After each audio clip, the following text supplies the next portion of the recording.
She sat across a polished conference table from her future mother-in-law, holding a fountain pen above 43 pages of legal language designed to make certain she would leave the Mercer family with absolutely nothing if her marriage ever ended. And she did not say a single word about the $250 million sitting quietly in accounts that none of the people in that room had ever thought to look for. Patricia Mercer smiled the entire time, the satisfied smile of a woman who believed she had just protected her family's legacy from a woman marrying far above her station. The attorney beside Patricia, a sharp-faced woman named Margaret Chen, slid the final signature page across the table with the particular energy of someone performing a courtesy they consider beneath them. Rachel Anderson picked up the pen. She signed her name in full, slowly and clearly, the same name attached to a private holding company that had been quietly compounding wealth for 12 years, while the Mercer family built their entire identity around a hotel chain worth $10 million. Patricia watched Rachel sign and felt something she would later describe to Walter as relief. The word she should have used was miscalculation, because the woman sitting across that conference table had spent the better part of a decade learning, with remarkable precision, exactly what people reveal about themselves when they believe they are dealing with someone who has nothing. And what Patricia Mercer revealed in that room, without ever understanding she was doing it, was everything Rachel needed to know about how this family saw the world, how they measured worth, how they defined power, and how completely and permanently they had misread the person they were asking to sign their document. Rachel capped the pen. She set it down gently on the table. She thanked Margaret Chen for her time, and then she drove home in her 6-year-old Honda and called her closest friend Denise Pratt, who answered on the second ring and said, without any preamble at all, "Well, how did they behave?" Rachel was quiet for a moment. "Exactly the way I expected," she said finally. Denise exhaled. "And you signed it anyway?" Rachel looked out the window of her car at the evening sky settling over the city. "I signed it anyway," she said. "Good," Denise replied. "Then they have no idea what's coming." Before we go any further into this story, let us know in the comments where you are watching from today. We would love to hear from you, and if you have not yet subscribed to this channel, please hit that button right now, because what Rachel Anderson built in the years that followed that conference room meeting, and what the Mercer family discovered when their empire finally began to crack, is one of the most extraordinary quiet reversals we have ever had the privilege of telling. To understand why Rachel Anderson kept $250 million invisible from the family she married into, you have to go back much further than the prenup meeting. Further even than the day she met Brian Mercer at a mutual friend's dinner party in Chicago. Further back than the investment firm she built quietly under a holding company name, so deliberately unremarkable that nobody outside her immediate financial circle ever connected it to her. You have to go back to a small house in Columbus, Ohio, where Rachel grew up watching her mother, a warm and genuinely brilliant woman named Carolyn Anderson, slowly lose herself inside a marriage to a man whose family had money and never let her forget it. Carolyn had not come from wealth. She had come from a working-class family in eastern Ohio, raised by a father who fixed equipment at a manufacturing plant and a mother who worked the register at a grocery store and kept every receipt because she had learned early that the difference between stability and crisis was usually a matter of careful attention to small numbers. Carolyn Anderson was the first person in her family to attend a 4-year university, and she did it on academic scholarships and part-time jobs, studying accounting, because she was genuinely gifted with numbers, and because she understood, from watching her parents, that financial literacy was not a luxury, but a form of protection.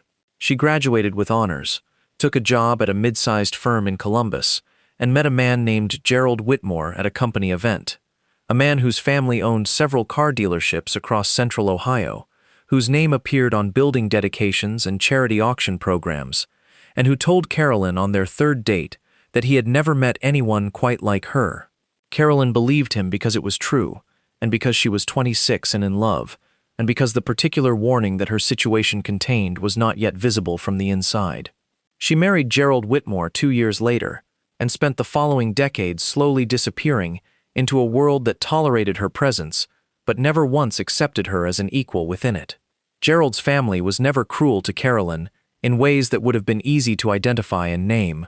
They were cruel in the ways that wealthy families sometimes are to people they consider beneath them, in small, sustained gestures of condescension, so well-mannered that Carolyn sometimes wondered if she was imagining them, until she realized she was not imagining them at all. She had simply been trained by the environment to doubt her own perception. Gerald's mother asked Carolyn, at family holiday gatherings, gentle questions about her upbringing that were really statements about its modesty. His sisters complimented her taste in things, in a tone that suggested faint surprise that she had any taste at all. When Carolyn's opinion was sought at family meetings, it was sought the way one sometimes asks a guest for their input as a politeness, not because anyone expects to follow the advice. Gerald himself was not deliberately unkind to his wife. He was simply a man who had inherited assumptions alongside his money, and who had never been asked to examine either of them very carefully.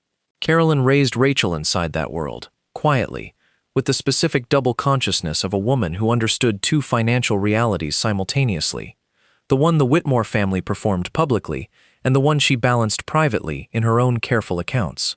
She taught Rachel numbers the same way her own mother had taught her, not as abstract exercises but as a form of clarity, a way of seeing through the surface of things to what was actually happening underneath. She taught Rachel that wealth was not the same thing as worth, that confidence was not the same thing as competence, and that the most dangerous assumption a person could make about another person was that money would always announce itself. Carolyn's marriage ended when Rachel was 17, not dramatically, not with any single defining event, but with the slow accumulated weight of a decade of being treated as a guest in rooms that were supposed to be her home. The divorce settlement was modest. The Whitmore family's attorneys had made certain of that years before it was ever necessary. Through a prenuptial agreement Carolyn had signed at 28, believing it was a formality rather than a policy. Rachel watched her mother leave that marriage with her dignity, her intelligence, and almost nothing else. She watched Carolyn rebuild her life from that modest settlement with the same patient, methodical brilliance she had always possessed, eventually returning to accounting work, eventually building enough stability to live comfortably on her own terms, eventually becoming, in Rachel's adult understanding of her, one of the most financially sophisticated people she had ever known. But Rachel also watched the decade her mother lost, the decade of slow erosion, the decade of being measured against someone else's definition of worth, and found perpetually insufficient. She filed that decade away somewhere deep and decided, privately and without drama, that she would never allow herself to be valued or dismissed on the basis of money by people who assumed they were the only ones who had any. By the time Rachel Anderson graduated from Northwestern with a degree in finance and a minor in computer science, she had already begun laying the early intellectual groundwork for what would eventually become Andover Capital Partners, the holding company she would build over the following decade into a portfolio spanning private equity stakes, technology investments, commercial real estate, and distressed asset acquisition. She did not announce these ambitions to anyone at Northwestern. She did not join the finance clubs that funneled students toward visible, brand-name firms where they could build public reputations. She took a job instead at a small but serious mergers and acquisitions advisory firm in Chicago, where she was one of 3 junior analysts, where the work was demanding and unglamorous, and where she learned more in 2 years about how wealthy people structured their financial lives than she had learned in 4 years of formal education. Her mentor at that firm was a semi-retired dealmaker named Howard Finch, a compact, meticulous man in his 60s who had spent 4 decades watching financial empires rise and collapse and had developed, through that observation, a set of very specific opinions about what separated the families who built durable wealth from those who simply performed it for long enough to be taken seriously. The families who lost everything, Howard told Rachel during one of their late evening conversations over cold coffee and deal documents, are almost never the ones who didn't make enough money. They're the ones who confused being seen as wealthy with actually being wealthy. They spent everything on the appearance of the thing and nothing on the structure of it. The ones who last are the ones nobody is watching. Rachel absorbed that lesson the way her mother had once taught her to absorb lessons about numbers, not as a piece of received wisdom to be stored and forgotten, but as a practical instruction to be implemented immediately and revised continuously as the evidence accumulated. She left Howard Finch's firm after 3 years and took her savings, her deal experience, and a network of relationships she had cultivated with quiet deliberateness, and she began building Andover Capital Partners in the same way she had once learned to read a financial statement, from the bottom up, looking for the numbers nobody was paying attention to. She registered the company under a name she chose specifically because it sounded like thousands of other holding companies and would appear in no search result anyone might reasonably conduct looking for Rachel Anderson. She began with small positions, 3 and 4% stakes in undervalued regional companies, the kind of investments that did not generate headlines or attract attention, that required patience and precision rather than boldness or spectacle. She reinvested every return. She took on no debt she could not service comfortably from existing cash flow. She hired, slowly and carefully, a team of 3 analysts she trusted absolutely and paid generously enough to ensure they had no financial reason to discuss their work with people outside the firm. She drove a modest car because she genuinely did not care about cars. She rented a comfortable but unremarkable apartment because she found the performance of wealthy living exhausting and purposeless. She ate at neighborhood restaurants and wore clothes that fit well without broadcasting their cost, and attended social events as someone who seemed professionally interesting but not particularly remarkable. Nobody who met Rachel Anderson at a party or a dinner during those years would have described her as wealthy. Most of them would have described her as capable, thoughtful, perhaps quietly ambitious in that understated way that certain people have when they are not yet sure of themselves. They would have been right about every adjective except the uncertainty. Rachel was quite sure of herself. She simply saw no reason to explain that to anyone who had not asked. She met Brian Mercer at a dinner party hosted by a mutual friend in Lincoln Park on a Thursday evening in late October, when Rachel was 31 years old, and Andover Capital had already crossed the $100 million threshold in total assets under management. Brian was tall, easy-mannered, and genuinely funny in a self-deprecating way that Rachel found refreshing in a man whose family had money. He was an architect by training and by genuine preference, working for a mid-sized firm in Chicago that specialized in adaptive reuse projects, and he talked about his work the way people talk about things they actually care about, rather than things they talk about because they are required to have something to say at dinner parties.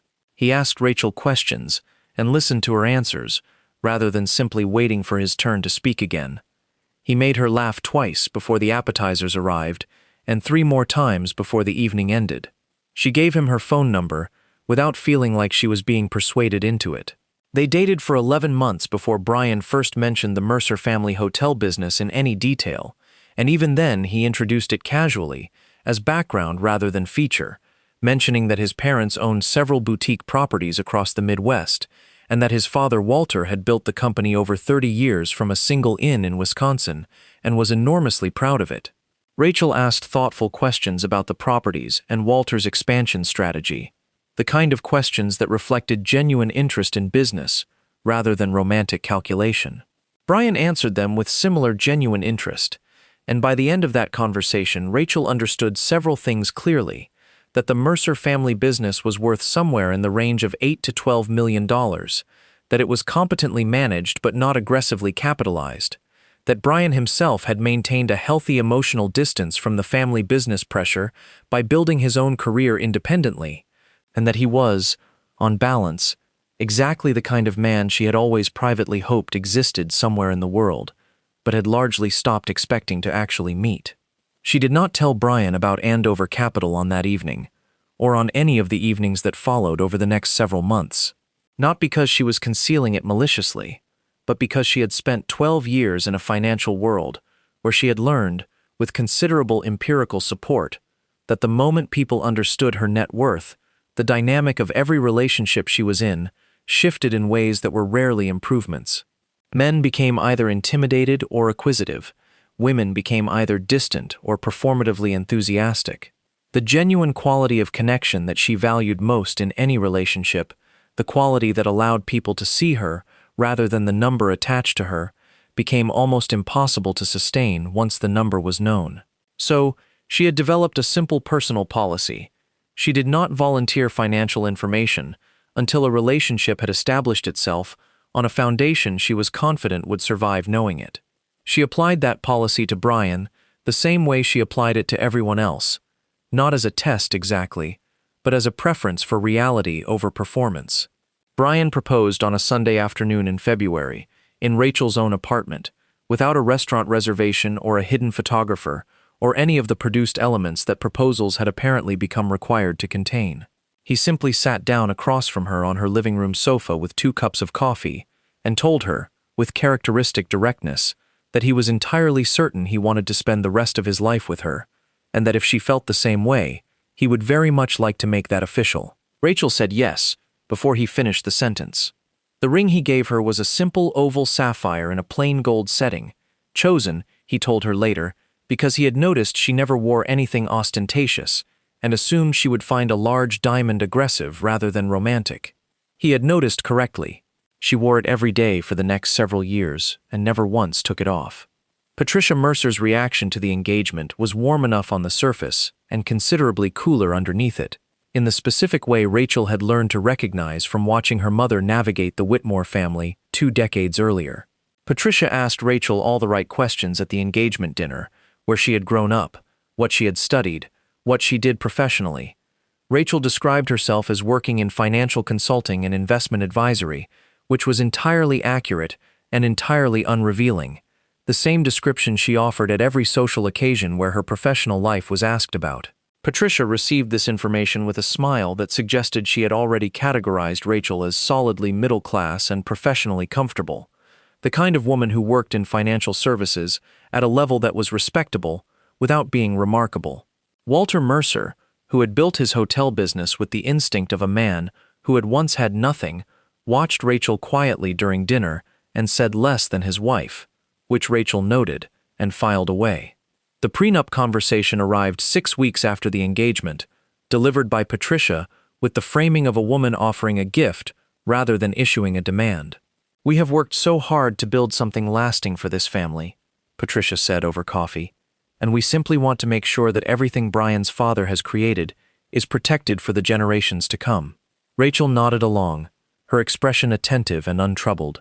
Brian, seated beside her, said almost nothing, which Rachel also noted and filed away.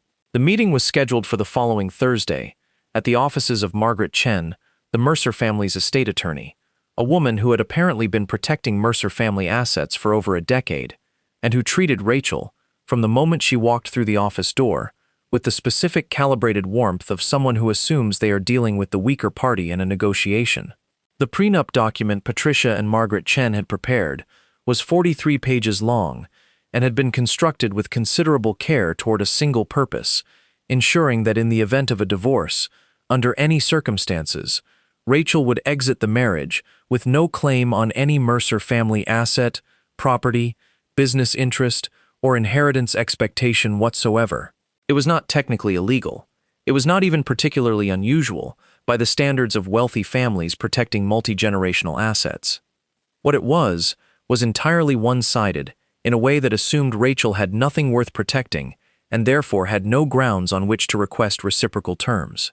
Margaret Chen walked her through its provisions with the patient tone of someone explaining something complex to a person of limited financial sophistication, pausing occasionally to ask if Rachel had any questions, in a manner that suggested she did not expect any questions of real substance. Rachel had brought her own attorney to that meeting, a compact, excellent woman named Victoria Shaw, who specialized in high-net-worth family law and who had been Rachel's personal legal counsel for 6 years, and who knew, with exact precision, the complete picture of Rachel's financial life. Victoria sat beside Rachel throughout Margaret Chen's presentation and said almost nothing, taking careful notes in a leather-bound legal pad, her expression professionally neutral. Patricia had barely acknowledged Victoria's presence when they were introduced, which Rachel suspected was both a social habit and a strategic calculation. Dismiss the other side's counsel, and you dismiss the other side. Margaret Chen had made the same error, directing almost all of her explanatory comments toward Rachel and almost none toward the attorney beside her, which was, from a negotiating standpoint, precisely backwards. After Margaret Chen finished her presentation of the document's terms, she slid the signature page across the table and offered Rachel a pen with a smile. Rachel looked at Victoria briefly. Victoria gave the smallest possible nod. Rachel picked up the pen and signed her name clearly and completely on every line that required her signature. She did not negotiate a single term. She did not ask for reciprocal protections. She did not request modifications or suggest amendments. She signed the document exactly as Patricia and Margaret Chen had drafted it, which meant, in their reading of the situation, that she had accepted their terms entirely because she had no leverage to do otherwise. In Victoria Shaw's parallel reading of the situation, Rachel had signed a document that protected Mercer family assets worth approximately $10 million from any claim, in exchange for the Mercer family receiving no information whatsoever about the assets Rachel's own holding company controlled, information they had never thought to ask for and had no mechanism to discover now that the agreement was finalized. The drive home from Margaret Chen's offices took 22 minutes. Rachel spent 18 of them thinking about her mother, about Carolyn Anderson leaving the Whitmore marriage with her dignity and almost nothing else, about the decade of erosion that had preceded that departure, about the prenuptial agreement Carolyn had signed at 28, believing it was a formality. She spent the remaining 4 minutes deciding that whatever happened in her own marriage, she would handle it with more information and more preparation than her mother had ever been given the opportunity to have. Not as revenge, not as strategy, but simply as the application of everything her mother's experience had quietly taught her about what happened when women allowed other people's assumptions about their worth to go uncorrected for too long. She called Denise Pratt from the car. Denise was the only person in Rachel's personal life who knew the complete truth about Andover Capital, who had been present for enough of Rachel's early building years to understand what the company had become, and who had the specific combination of loyalty and directness that made her the person Rachel called when she needed to say something true out loud to another human being, rather than simply thinking it carefully by herself. They met for dinner that evening, and Rachel described the prenup meeting in full, including Margaret Chen's condescending explanatory tone, Patricia's satisfied expression when Rachel signed, and Brian's uncomfortable silence throughout the entire proceedings. Denise listened without interrupting. When Rachel finished, Denise was quiet for a moment and then said, "Did Brian say anything to you about it afterward?" Rachel shook her head. "He said he was sorry it had to be formal like that. He said he was sure she understood it was just a family protection thing." Denise nodded slowly. "And what did you say?" Rachel picked up her glass. "I told him I understood completely." Denise held her gaze for a moment. "And do you?" Rachel looked back at her steadily. "I understand everything about this situation," she said. "Brian and Rachel were married on a Saturday in June, at a ceremony that was warm, genuinely joyful, and exactly the size both of them wanted, which was to say small. 80 guests, a garden venue in the suburbs of Chicago, a late afternoon ceremony, followed by dinner and dancing until 11. Patricia Mercer wore a silk dress in a shade of ivory that edged closer to white than most mothers of the groom would risk, which Rachel observed and did not comment on. Walter made a speech that was short, sincere, and unexpectedly moving, describing the moment he had first watched Brian bring Rachel to a family dinner and noticed something in his son's bearing that he had not seen before, a kind of settled quality, as though Brian had found a place he had been looking for without knowing he was looking. Rachel's own mother, Carolyn, cried twice during the ceremony, the second time when Rachel paused at the altar and turned briefly to find her in the gathered guests, and held her gaze for one long moment before turning back. The years that followed the wedding were, on the surface, largely good ones. Brian continued his architectural work with the kind of absorbed enthusiasm that made him genuinely pleasant to live with, because people who are engaged by their work carry that engagement home with them. Rachel continued building Andover Capital with the same methodical patience that had characterized everything she had built before the marriage, taking on no public profile, attending no industry events that would generate photographs or mentions in financial press, structuring each new position through layers of holding entities that made the company and its ownership genuinely difficult to trace from the outside. By the end of their third year of marriage, Andover Capital's total portfolio had crossed the $200 million threshold. Rachel noted this milestone on a Tuesday morning, reviewed the numbers twice, made a small notation in her private ledger, and then drove to the office of the adaptive reuse project Brian was currently designing to bring him lunch, because he had mentioned that morning that he had not remembered to pack anything and would probably forget to eat. The Mercer family treated Rachel, across those years, with the consistent warmth of people who have accepted someone into their circle without ever fully seeing them clearly. Patricia invited Rachel to family events, and asked after her work with the same polite interest she might have shown toward any family member whose professional life she considered too modest to require real engagement. Walter occasionally asked Rachel questions about investment markets with the slightly embarrassed quality of a man who feels he should understand these things better than he does, and Rachel answered his questions carefully and accessibly, without ever indicating that the information she was sharing with him was roughly equivalent to a Formula One driver giving someone basic tips about parallel parking. Brian's two sisters, both of whom had married men involved in the family business in various capacities, were friendly enough toward Rachel, in the way that people are friendly toward someone they have decided is not a threat, which is a different quality of friendliness than the kind that comes from actually knowing someone. The moment that shifted everything arrived not with drama, but with the quiet, inevitable quality of a problem that has been building pressure for long enough that its eventual emergence simply becomes a matter of timing. The Mercer family hotel business had expanded aggressively in the years following Walter's semi-retirement, with Brian's brother-in-law Daniel taking a significant operational role and Patricia taking a larger role in strategic decisions than her expertise in those decisions technically warranted.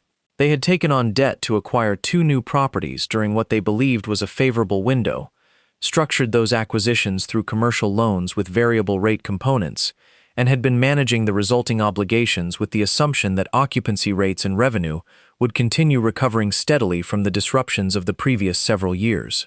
That assumption proved, in the second year of Brian and Rachel's marriage, to be more optimistic than the actual market supported. Rachel had been watching Mercer Family Holdings' financial position for years, not obsessively, and not because she was planning anything in particular, but because she was a person who read financial situations the way other people read faces, reflexively and continuously, and without having to try. She had seen the variable rate exposure building. She had watched the occupancy numbers plateau rather than climb. She had noted the balloon payment structure on the 2 acquisition loans and the timeline on which they would require refinancing in a rate environment that had moved significantly against the positions taken when those loans were originated. She had not said anything about any of this to Brian, partly because Brian had made it clear over the years that he preferred to maintain the boundary between his family's business and their marriage, and partly because Rachel had learned from watching her mother that offering financial clarity to people who have not asked for it and are not ready to receive it is rarely the act of generosity it feels like from the inside. The family dinner where the financial trouble finally became impossible for the Mercers to manage without external help was a Sunday evening in November, when Rachel was 36 and Andover Capital's portfolio had just crossed $250 million. Patricia spent most of dinner in a state of controlled tension that she expressed through a heightened precision in her social performance, refilling glasses more frequently than necessary, steering conversation away from any topic that threatened to approach the actual subject on everyone's mind. Walter ate quietly and spoke less than usual. Daniel and Brian's sister Courtney exchanged glances several times that said clearly they had been having conversations about the company that had not been shared with the whole table. Brian, beside Rachel, noticed all of this and said nothing about it in the car on the way home, which Rachel also noticed and also said nothing about. 3 weeks later, Brian came home from an evening at his parents' house, where he had been without Rachel, and sat down at the kitchen table with the expression of a man carrying a weight he has been asked to deliver, somewhere he is not sure it will be welcome. "The family business is in trouble," he said. Rachel poured him a glass of water and sat down across from him. "How much trouble?" she asked. He told her the number. The balloon payment on the acquisition loans was coming due within 6 months. The refinancing market had moved the interest rate exposure to a point where the monthly debt service on a new loan would exceed the property's current net operating income by a margin that made the math essentially impossible without either significant revenue growth that was not currently visible in any of the projections or an outside capital infusion that the family did not have internally available. "They were looking," Brian said carefully, "for an outside investor or a strategic lending partner who could provide emergency refinancing at terms the business could actually sustain." Rachel listened to all of this without changing her expression in any way that Brian appeared to notice. She asked him several questions, the kind of practical, informed questions that she asked about everything financial, and he answered them with a mixture of transparency and slight confusion at how precisely she was able to identify the pressure points in the situation, with no apparent background information about the company's structure. She told him she was sorry the family was dealing with it. She told him she hoped they would find a good solution.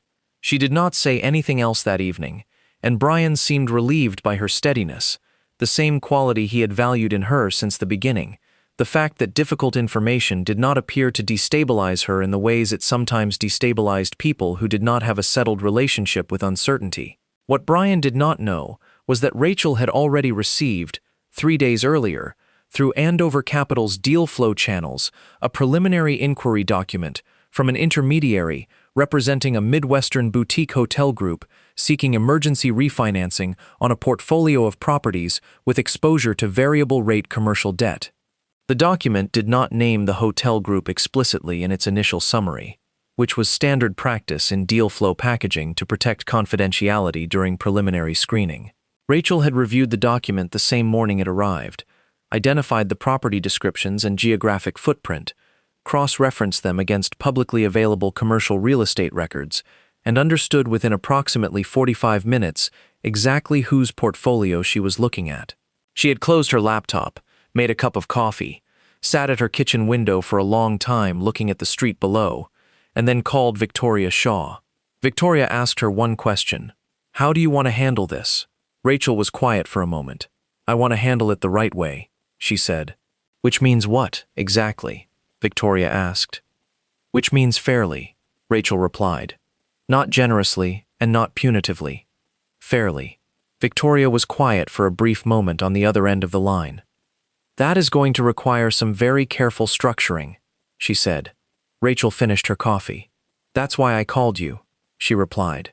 The formal inquiry from Mercer Family Holdings' financial advisor arrived at Andover Capital's offices 6 weeks later, routed through the same intermediary as the initial document, requesting a meeting to discuss potential emergency financing for a portfolio of boutique hotel properties in the Midwestern United States. Andover's response, drafted by Victoria and approved by Rachel, accepted the meeting and provided the standard preliminary documentation that the firm sent to any potential financing counterparty, including Andover Capital Partners' corporate registration, portfolio summary, and the name of the firm's managing partner. The response went to the Mercer family's financial advisor on a Tuesday.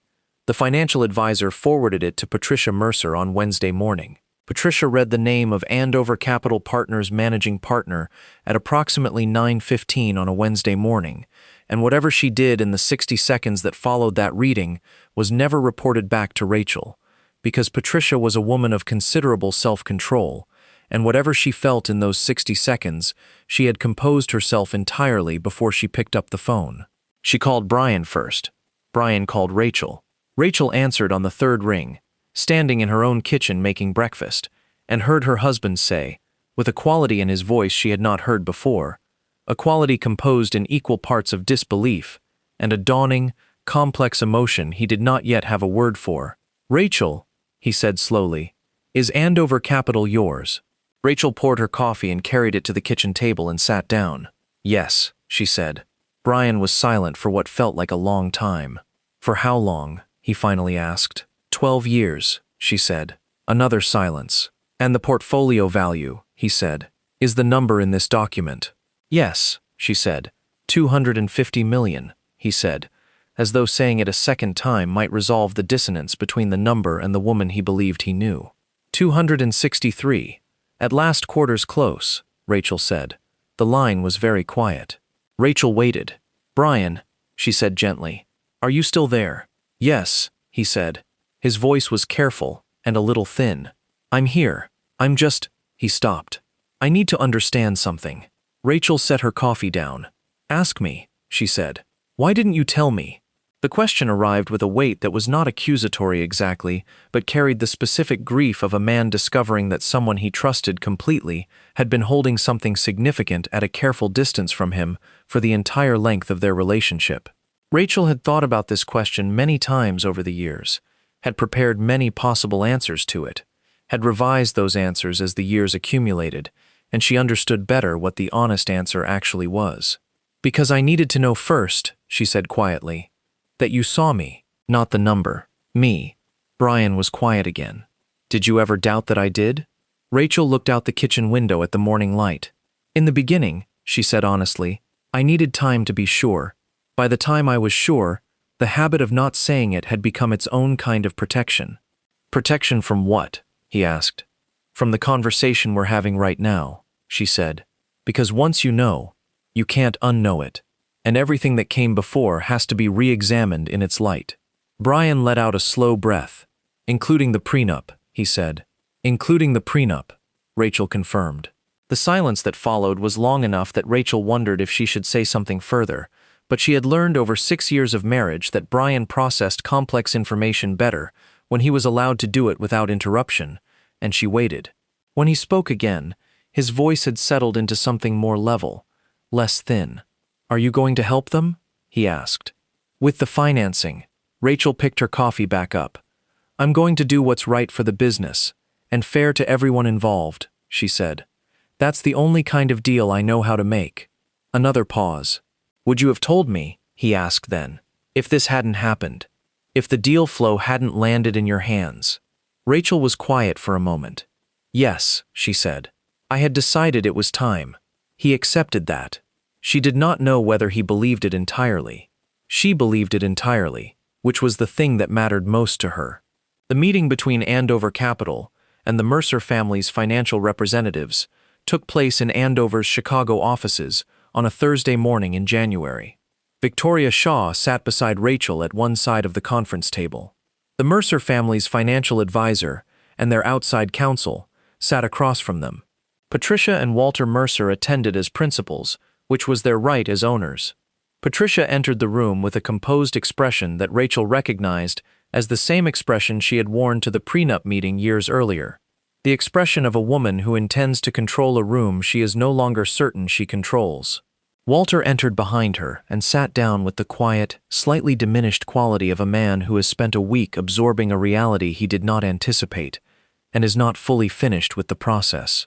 Rachel greeted them with the same warm professionalism she would have brought to any counterparty meeting. She did not reference the prenup. She did not reference the years of family dinners, the offhand condescensions, the assumption that she had been marrying up into something she could never have accessed on her own.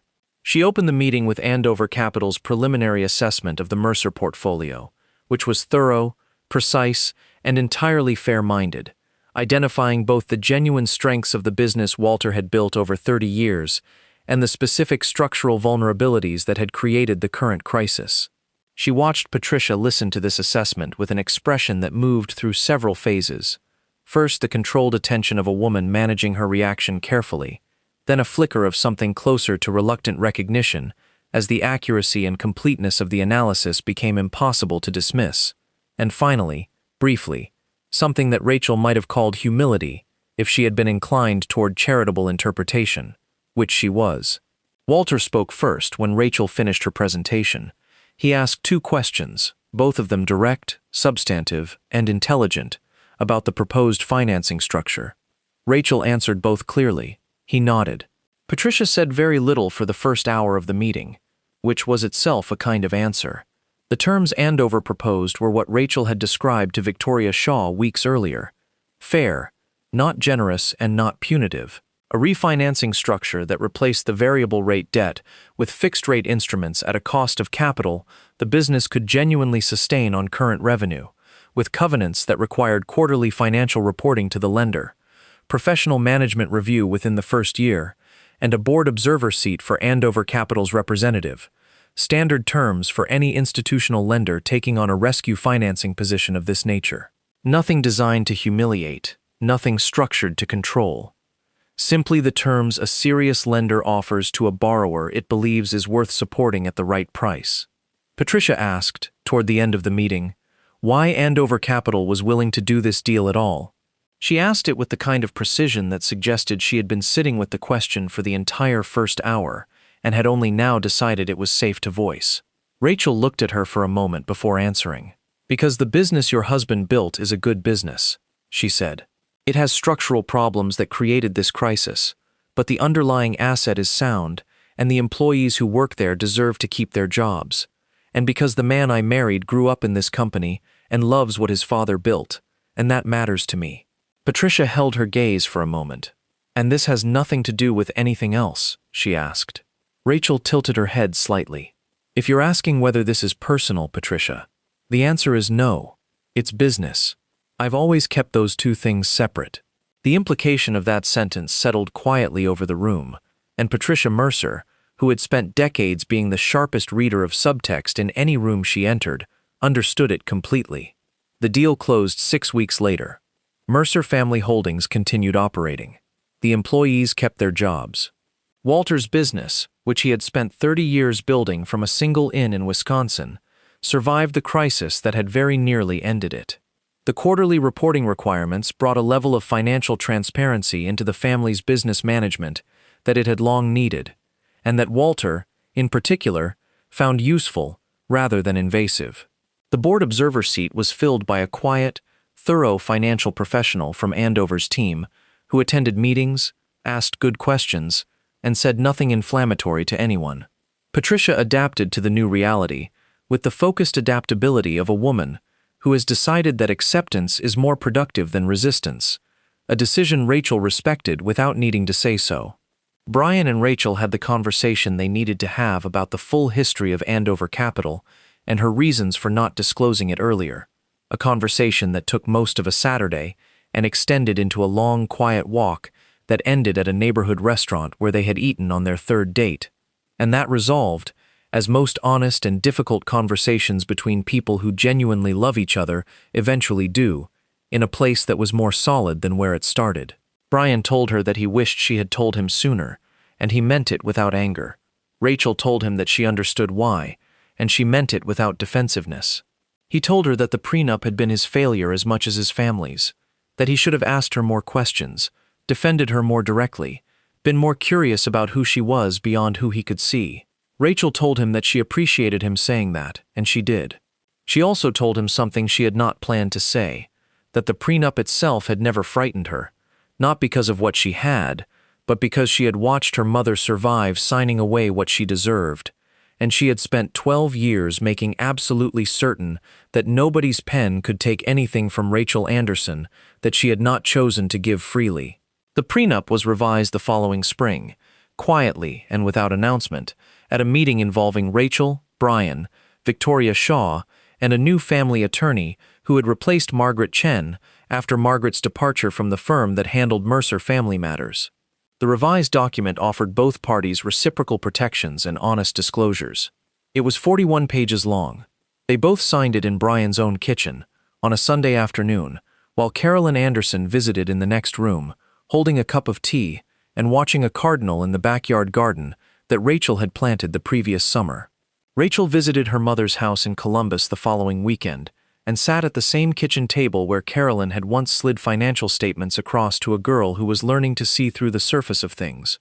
She brought her mother coffee and told her the whole story, not the financial details, though she shared those too, but the real story underneath the financial details, the one about what it had meant to build something her own mother's experience had taught her she needed to build. The one about what it felt like to finally sit at a table where the terms were honest and the disclosures were mutual, and nobody assumed that the woman across from them had nothing. Carolyn listened to all of it without interrupting. When Rachel finished, she was quiet for a moment. Then she said, "I used to worry that what happened to me would make you afraid." Rachel shook her head. "It made me prepared," she said. Carolyn looked at her daughter for a long time. "That is so much better," she said. Rachel reached across the table and covered her mother's hand with her own. "I know," she said. "You taught me the difference." Rachel kept a copy of her father's original Whitmore family prenup in a locked drawer of her home office, the same document Carolyn had signed at 28, believing it was a formality. She had found it in her mother's papers years ago and kept it not as a reminder of injury, but as a document of instruction, a 40-page lesson in what happens when a woman is asked to sign something by people who assume she has nothing and believes them. She had read it once after signing her own first prenup with the Mercer family attorney, not to compare them, but to sit with what her mother had felt in that room and what Rachel had felt in her own room, and to understand clearly the distance between those two experiences and what had made that distance possible. She had read it a second time after the deal with Mercer Family Holdings closed, in the quiet of her office on a Tuesday evening, and then she had placed it back in the drawer and locked it again, and turned off the desk lamp and gone home to her husband. She did not need to read it again. She already knew everything it had to teach her. She had been learning it since she was 17 years old, sitting in a kitchen in Columbus, watching a brilliant woman count grocery money twice before walking into the store, and she had spent every year since making certain that no version of that particular lesson would ever need to be repeated. If this story stayed with you today, and we believe it will, we want to hear from you in the comments below. Have you ever been underestimated by someone who assumed they knew your worth before they ever really knew you? Tell us what happened and how you handled it, because this community consistently brings perspectives to these stories that we find genuinely extraordinary. And if you are not yet subscribed, please do that right now, because our next story follows another woman, another family with money, another set of assumptions about who had power and who did not, and a document that everyone in the room misunderstood until it was far too late to reread it. You will want to be here for that one.